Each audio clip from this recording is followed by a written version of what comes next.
According to internationalteflacademy.com, there's an estimated 24,000 native English speakers that come to Korea to teach English every year. And today I want to share with you my experience as an English teacher. I've been here for a little over 5 years now, and I just started my 6th year as an English teacher and assistant manager as well. If you are looking into teaching abroad anywhere, especially in South Korea, I hope my information and experience can help you guys. So I chose Korea because this is the place that I was born.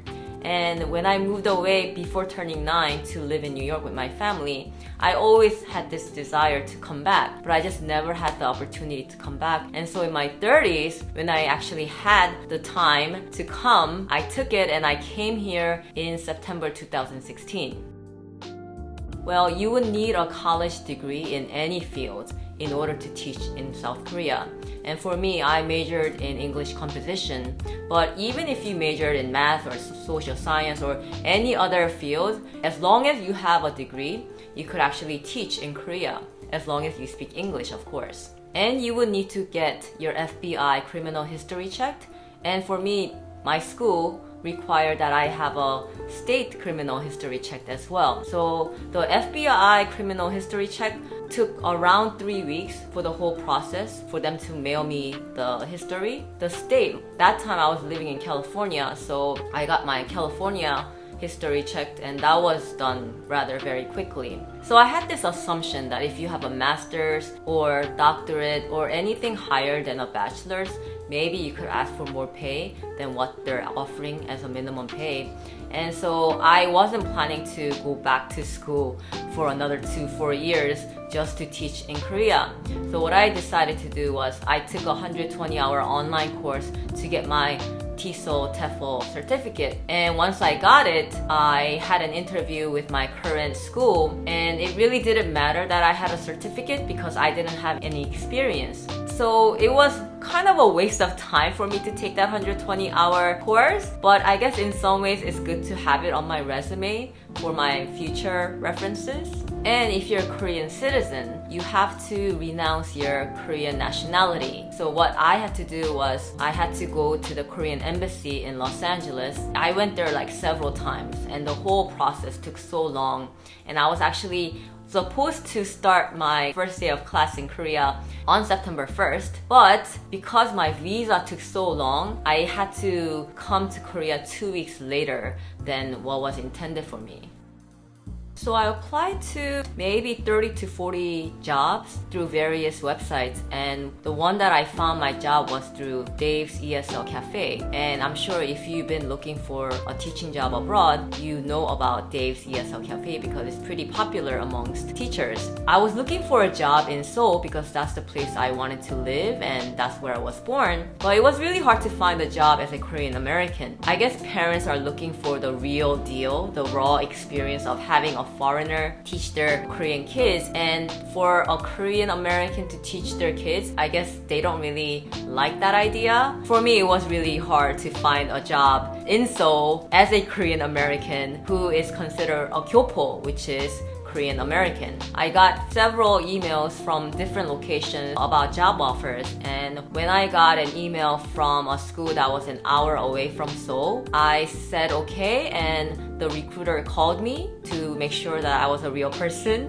She set up an interview with my current school. The interview was interesting because I couldn't see my interviewer's face. She had her camera set up where I couldn't see her face, and I don't know if this was intentional or not, but I was having an interview with a headless person, but she seemed really nice, and she was basically trying to see if I speak English, if I'm a likable person, and if this is the person that she would want to work with. The interview wasn't that long, maybe 10 minutes. The interview went well, and once it was over, I got a call from the recruiter saying that I got the job, and she set up the whole airplane ticket, and she told me someone will direct me to the bus to take to get to my school. So once you arrive to Korea, they're going to provide you a single bedroom. And what that means is a studio that has a bedroom, living room, kitchen all in one place and a separate bathroom. And what they'll provide is a refrigerator, air conditioner, a washing machine, stove, and a mattress. And I'm sure they will provide you the blankets and the sheets as well. What they won't provide is a dryer and a dining table. So if you don't mind sitting on the floor, then you don't have to buy a dining table and chairs. But I did because I just don't like sitting on the floor. I'm just not used to it. And you definitely have to buy a drying rack for your clothes because normally Korean places don't provide dryers and a lot of Koreans don't use dryers either. So working in a private academy means that you'll be working later hours. So the students go to their public schools in the morning and end around 2 p.m. And once they're done, they come to the private academies. And so my official hours are from 1 to 9 p.m. Monday through Friday. And my official teaching hours are from 2:20 to 7:50. So I teach 5 hours and 30 minutes per day. I have 3 classes in one day. One is an hour 30 minutes and 2 classes are for 2 hours. Now you might think, wow, 2 hours is a really long time to teach the kids, but once you start teaching, the hours go by quickly and sometimes I wish there was more time for me. My school does provide the PowerPoints and lesson plans, but they always encourage us to change up the activities and make it more fun and active for the kids.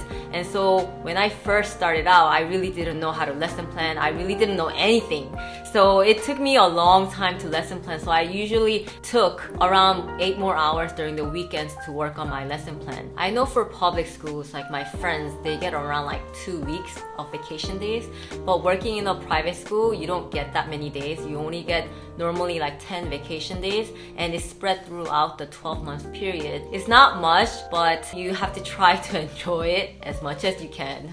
An average teacher's salary in Korea is usually around 2,000 for starting teachers, and it could go up to 3,000 and more depending on how much experience you might have and depending on where you're working. You could expect to save around $1,000 a month as long as you're not overspending. So when I first came to Korea, I was spending around $1,200 a month. But now that I make a little more, I do spend a little more on food and other things. But it's actually nice to be able to save money in Korea because that's something I could not do in America.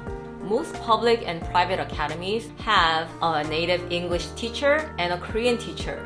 So if the kids don't understand certain things, the Korean teacher will translate.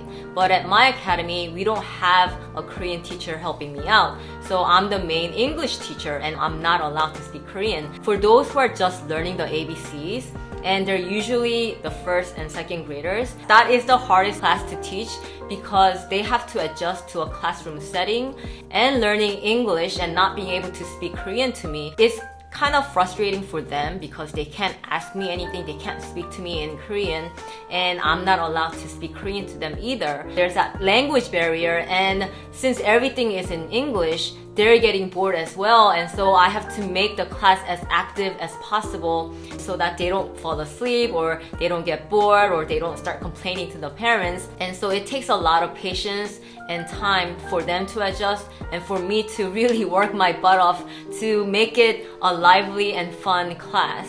The best thing about teaching English is being able to see the progression the kids make over the years. Since I've been at the school for over 5 years now, I've taught them the ABCs, and being able to see them communicate with me and have a conversation is definitely rewarding. Another thing about teaching in Korea is being able to find a great employer to work with and work for, because I've heard of horror stories and bad experiences that other teachers have had. But for me, I've just been blessed to work for the school that I work at because my boss really seems to love me and definitely shows me a lot of favor. And so it's just been a blessing to work for this school and be able to sow a seed. Now, teaching is not for everybody, and if you don't love kids, you're not going to love teaching because you have to see the kids every single day. You have to teach them. You have to have a lot of patience. If you love English or you love kids or you love teaching, then definitely teaching is a great job to have. But working abroad and moving from your country to another country to work is a big deal, and unless you really love it, and unless you're there to really bless the kids and bless the school. If you're not willing to put in the work and work hard, I don't think teaching abroad is for you. But if you do love kids and you love teaching and you love English, then definitely teaching abroad is a great way to experience something new and save money at the same time. So I would definitely recommend working abroad. So Korea has basically everything that you need, but there are some things that are very limited, like deodorants.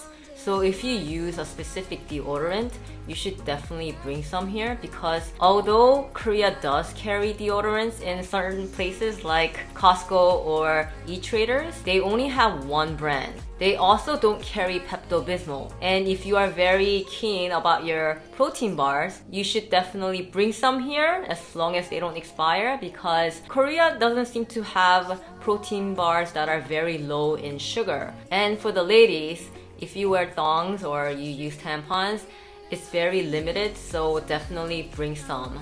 When you're looking for a job, make sure they provide these 5 things. One is airfare. So if you're coming from another country, they should provide the airfare. Second one is housing or housing allowance. Third, severance pay. So Korea, you are entitled to receive a severance pay, which is a 1-month salary for each year of employment. And it is paid within 2 weeks of termination. Let's say your contract is for 1 year and you got $2,000 per month. At the end of the 12 months, if you decide to move on to a different company, you will get additional 1-month salary. Fourth thing is a national pension.